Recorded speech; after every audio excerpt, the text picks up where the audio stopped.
Hey, what's up guys, Riff here. So today we're going to be talking about Black Myth Wukong. This is a very highly anticipated release that finally came out yesterday, and the results of this release are pretty shocking. Now, the development team Game Science behind this game gained a lot of favor with players by rejecting a $7 million consultation fee from Sweet Baby. And in the wake of that, they became the enemy of games journalists who then after released a series of hit pieces accusing this company and its developers of many different things, including sexism in their workplace, claims that have been completely debunked and are likely the result of intentional mistranslations designed to hurt the reputation of this company. In fact, these same reporters sharing these false claims are the ones saying the silence of the company on this matter is going to lead to the downfall of the game. In fact, we even saw a recent review 2 days ago coming from Screen Rant where they not only gave a negative review of Wukong, they also said this game lacks in diversity. Well, how did these related smear campaigns go?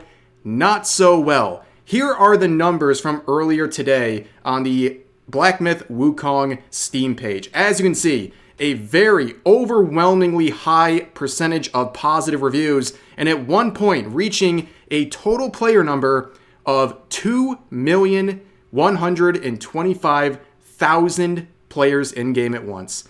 That is a record-shattering number, by the way. And this whole situation involving Wukong and its obvious success so far is a giant win for gamers who have been desperately waiting for a game and a development team that is going to listen to what they want. And this is also a massive middle finger to all of the games journalists, the Twitter users, and all of the other woke activists who have been attacking, even slandering the development team in a desperate attempt to make this game fail. And in turn, they fail because Black Myth Wukong is being praised heavily across the board and is generating numbers that we never really see. In fact, if you look at the top records from Steam, you can see with that number they posted, they just barely passed Palworld for that peak player number, putting them in second place all time. In fact, Palworld even acknowledged this and congratulated Game Science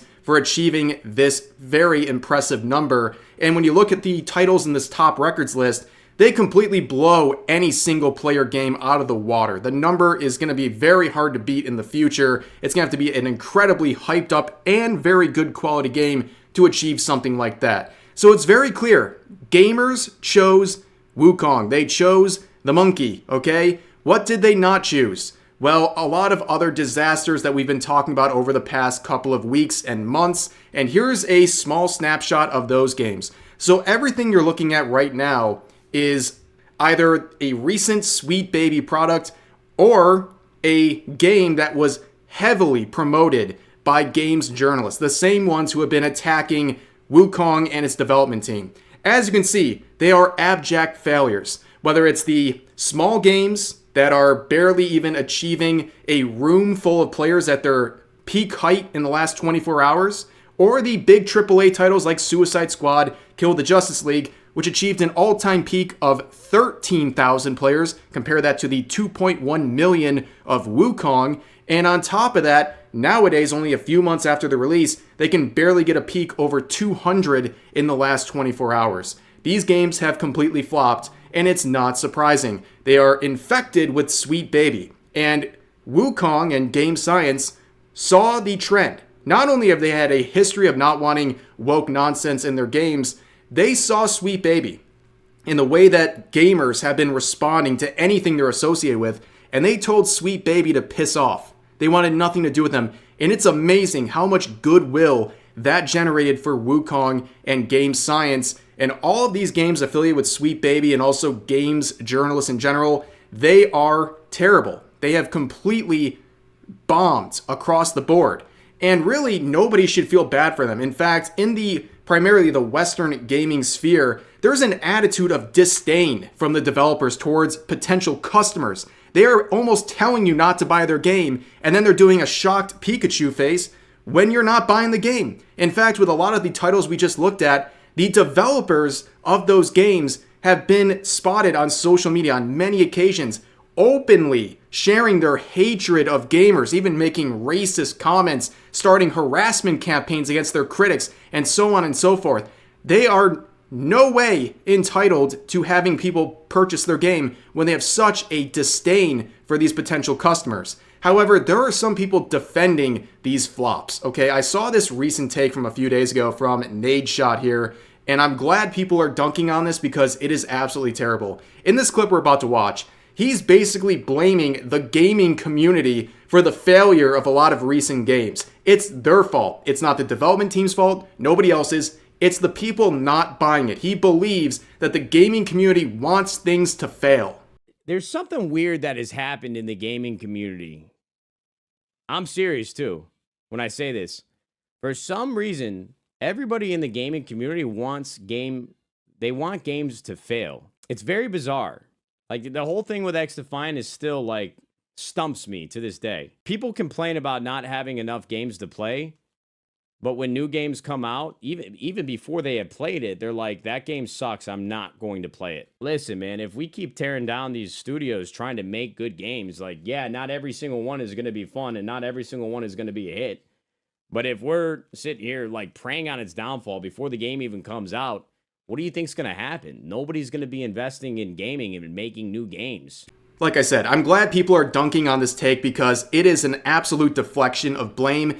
They are trying to basically say that developers aren't responsible for the failure of their own games and also the terrible PR that they create for themselves. It's actually the players who are responding with their wallets. And that is a ridiculous claim. People are looking for games to rally behind. I think these series of events over the past 24 hours are really telling of where things should be heading, okay? Two completely polar opposite products here with deserved results. So on the one hand, you have the success of Wukong over the first 24 hours since its release. And then on the other hand, another announcement that just happened. We might talk about this more in a future video, but it was announced this morning that Star Wars The Acolyte Season 2 has been canceled.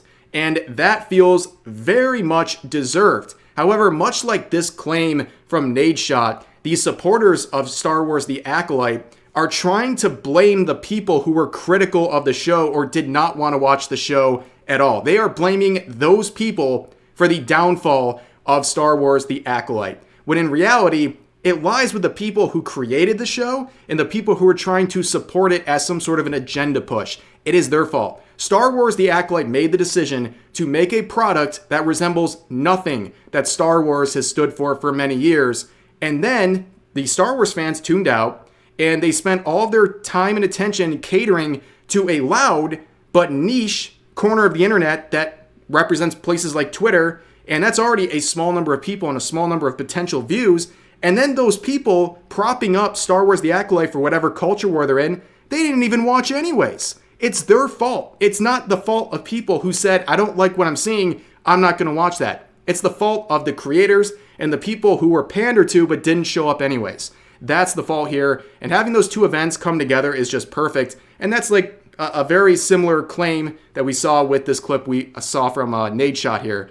But he claims nobody wants to rally behind games. Everyone wants these games to fail. Well, what about Wukong? What about Wukong? People were waiting for something like this, and look how hard people rallied behind this game. They went absolutely crazy in support of this game, and it's going to continue. So that debunks any claim that he was trying to make about the gaming community wanting every single game out there to fail. And on top of that, let's look at the games journalists. Is there going to be any retractions of these slanderous hit pieces from IGN and all the people spreading it? Are we going to see anything? Because the author of that hit piece, the initial hit piece on Wukong and game science, they are private on social media. They have said that they're basically not available. No one can touch them. They don't want to talk about anything. We even saw the recent article from a few days ago, the review, where they said that Wukong is a lackluster game because it lacks diversity. They're hiding the author's name now on the article. Like, there is no accountability in the space, and you have all of these hit pieces, not just made by IGN, but spread by dozens of games journalists, and none of them have retracted any of their statements. None of them are doing anything but basically putting their tail between their legs and accepting that Wukong defied their cancellation attempts. In fact, I want to make it clear, all of these games journalists who are preying on the downfall of Wukong, They might be silent right now, or they might be trying to report on the success of Wukong, but just know they are seething about this. They tried their hardest to cancel this game, and it backfired horribly. Not only did this game have a lot of promise from a gameplay and story standpoint, it made people rally behind game science because they saw how that development team was being persecuted and slandered by these journalists who they already don't like. So people saw what was happening to Wukong, and they rallied even harder behind game science and Wukong as a result. In fact, I think this whole thing shows the giant disconnect between gamers and games journalists. It is so apparent nowadays, especially when Game Science came out with this set of do's and don'ts for early access reviews, where they said this one point where they said, do not include politics, violence, nudity, feminist propaganda, yada, yada, yada. And games journalists reported this as a bad thing. And gamers saw this as a giant W and something that should be the case with these early access reviews.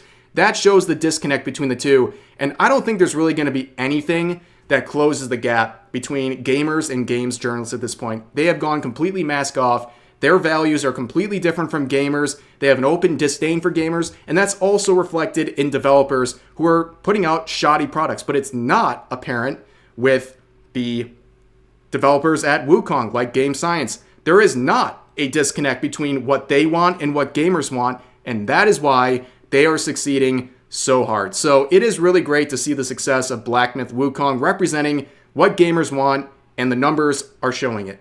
But that's going to do it for this video. I hope you guys all enjoyed. As always, feel free to share your thoughts about today's topics in the comment section down below, and I'll see you guys next time.